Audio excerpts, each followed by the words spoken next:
And we are back. Welcome once again, friends, to another episode of Victor Escalante Live. We have another very interesting discussion, the dumpster fire of the presidential election. Wow. Joining me remotely is Jose Monterrosa and Dr. Michelle Wickmandy. Welcome, guys. Thank you, Hello. Victor. Yeah, I mean, very interesting conversation about what happened last week, right? And what can happen in the coming months, I think.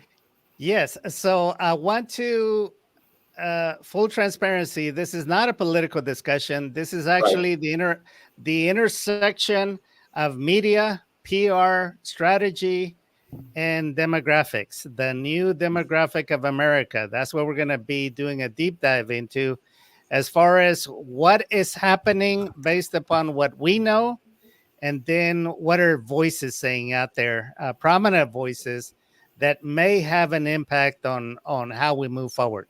So, who's going to get us started? I can get everyone started here.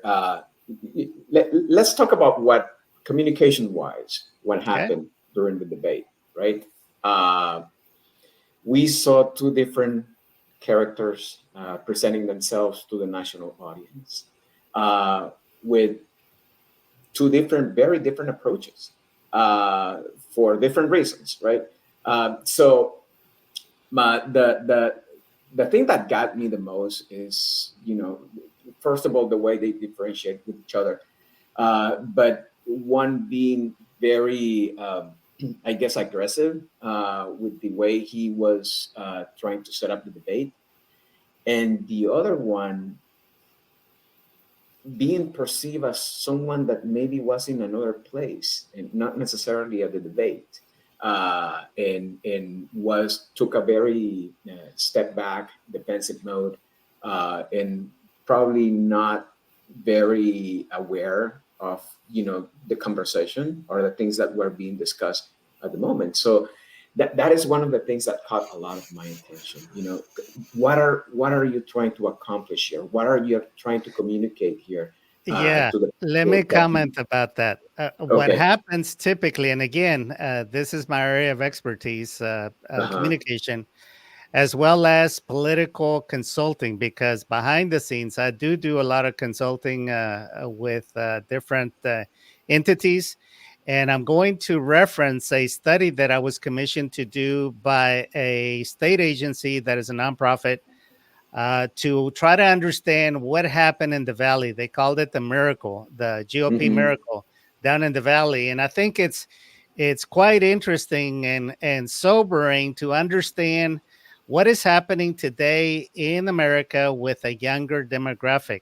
Okay, Okay. uh, so uh, so in communication, whoever sets the frame controls the messaging. Hmm. So it is clearly Who clearly set established the frame? that Trump set the frame. And so, because of that, because I think Trump was more forceful and dominant in establishing the frame, now the discussion, Biden has basically lost the discussion, because now he's having to talk inside of that frame that Donald Trump created. And so from there, it turned into elder abuse. Michelle, Well, So, what are your thoughts? well, I agree with Jose. I think that Biden appeared distracted, Yes. and there's always that when you're going to do a presentation, step one is show up. Show up Yes. and be interested, know your topic, and leave the distractions at the door. So it did seem that Mr. Biden was appeared distracted, and because of that, I think um, he wasn't always on par with the conversation. So again, step number one, show up, be prepared, stay on topic, as opposed to diverting the conversation. And then the other thing too is just framing the issues and staying and knowing what your agenda is. So there's always two sides of a story, right? So being able to frame your issue and address the societal issues, the problems, what you're going to address, how you're going to address these. Um, and again, it's knowing your audience, speaking to them, and using the language that resonates with them if you want their buy-in. But I have something to say about that. I guess you can frame, the dialogue, or if there's any dialogue at all. But is that communicating the message? Because I guess I understand setting the tone up front, right, of what this debate is going to be about. But my question will be, are you really communicating something, or are you here to have a cat and dog fight at the debate? I Yeah, think my that those comment two. to your comment, Jose, is that uh, again, so Trump clearly set the frame, and now Mhm, it's noise making if you are not addressing the audience and mhm. what's important to the audience, and why people are tuned in to listen to what you have to say and how you're going to lead America in the next 4 years.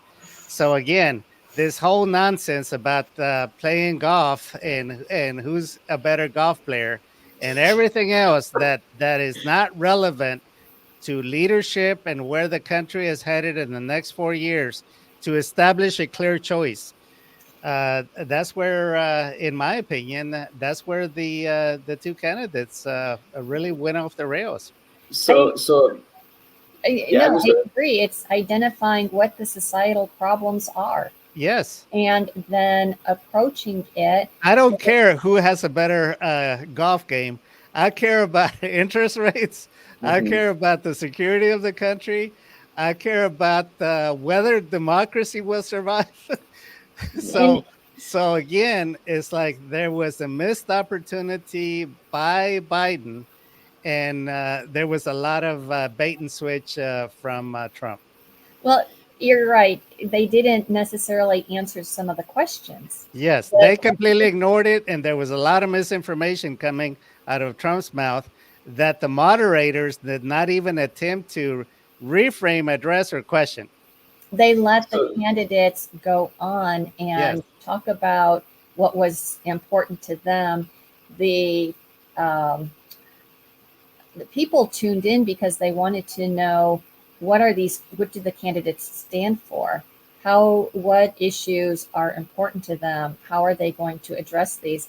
And Victor, as you say, the candidates went off the rails and talked about anything but. let me so ask you guys this question. I have this yeah. question for you guys. Okay. Because I've been there at some debates, and I've even been in the spin room after debates to listen to all the victory laps that candidates are taking. Do you think that people tuned in really as far as issues, or do you think that this was like a gladiator fight because there was so much anticipation that had been built up towards That the debate, or would you say that that it's 50-50? What's your that take? that is exactly what I was going to go next. I mean, what was the real purpose of this then? Exactly. I mean, was it CNN just putting up a show that they invited people to watch, and or was it meant to be done the way it is supposed to, right? Yeah. Approach the issues. Right. My take is that maybe both candidates didn't necessarily saw this as an opportunity to communicate what they were trying to do, but more like show up. And this is me, this is my name, this is who I am, and that's about it. Because I'm not going to even listen or answer the questions that the moderators are presenting. So, are debates, or is this format the ideal format to make decisions for the nation? I get the feeling that it's not anymore. Maybe this type of debate is dated, or maybe it's simply not working, and we need to switch to something else. Especially with the social media being so strong right now, you have to wonder. if this is the right format. And I'm saying this also because I don't know if this happened to you, but Biden did something right after the debate. All of a sudden, and I don't know why, and I guess it's because I follow a lot of politicians on my social media. I started seeing this massive amount of Biden ads on my social media. Uh, but it happened like right away. Like they were ready for it. They had them ready for sure. Yeah. They have to. They have to have content ready to go to pull the trigger, preparing for both sides, for both outcomes, because Right. clearly there was a lot of buildup in that. Again, the message that Biden is too old to lead, which, Uh-huh. by the way, that was manufactured by the GOP to be run across all of the TV network of. Do you guys remember the TV network that was running the exact same story? It was basically commentary disguised as news. Uh, was it Cumulus? They Mhm. have hundreds of TV stations, and again, it was the same clip that was run Really. across the country. That was propaganda disguised as news. Hmm. But if I started seeing that on my social media, obviously I fall Yeah, into their profile, right? absolutely. So think of confirmation bias. If Mhm. you believe that because that was planted into you, then now you're looking at the situation through a lens that is not even your own. It's a confirmation that was put upon you to now filter out rational thinking. And then the other thing that I'm hearing related to the debate is that and I agree with some of this. I mean, in the past, the idea or one of the tactics that Republicans have used is to present the other person on the other side as someone that is not capable or is not does not have the cognitive capacity uh, to lead the nation. And that I remember seeing a lot They of ads they on did social the same media. with Hillary Clinton, that she was too old, Exactly. that she was Yes. having health problems. That was Yeah. all a So lie. and I wonder. Okay, I saw Biden talking and having challenges, communicating what he There wanted was to no question communicate. about that. Yeah. Yeah, but in this case, I guess the opportunity is there to even reinforce the fact that this individual is not capable of leading the nation. Well, Michelle, it's did you see the news reports this morning on what the Biden campaign is rolling out as a cause for that cognitive confusion? no, I didn't see that. What But what about I you, was Coach? going to Go ahead, Michelle. I was going to say, so you're absolutely right, Jose. They planted the seed, right? They've been planting the seed about um, the president's cognitive state, but now it was reiterated, and then we saw the debate, and basically it's reinforced. I mean, it's very strong reinforcement. So if there were questions about the um, cognitive ability of the president before, after seeing the debate, and again, doesn't it go back to being prepared, showing up, and being present in the moment? And you got to also think, well, was that the real purpose of Trump? What was that the goal? To ensure the audience that this guy is not capable, is simply not there. Uh, I will assume that maybe yes. I mean that was one of the main goals, not necessarily to communicate, his platform, not necessarily to talk to America and say this is what I plan to do. I want to make sure that people understand that this individual here is not capable of leading the And keep nation. in mind that prior to the debate, there's a lot on social media videos and commentary on how Trump is in decline and how Mhm. he's forgetting a lot of things, and Right. how in some of his stump speeches he can't string together a coherent commentary or argument with the boat and the sharks Yeah. and the What I find interesting is that the political debate should have presented issues from both sides, yes. maybe bridging the divide that is currently felt within the nation. That's what the that's what it should have been. But here we are, we're having a discussion and we're talking about the age of the candidates Yes. Yeah. and their cognitive ability. I looked it up, guys, and the TV network is Sinclair TV Networks that they own. They own Fox. They own CNN.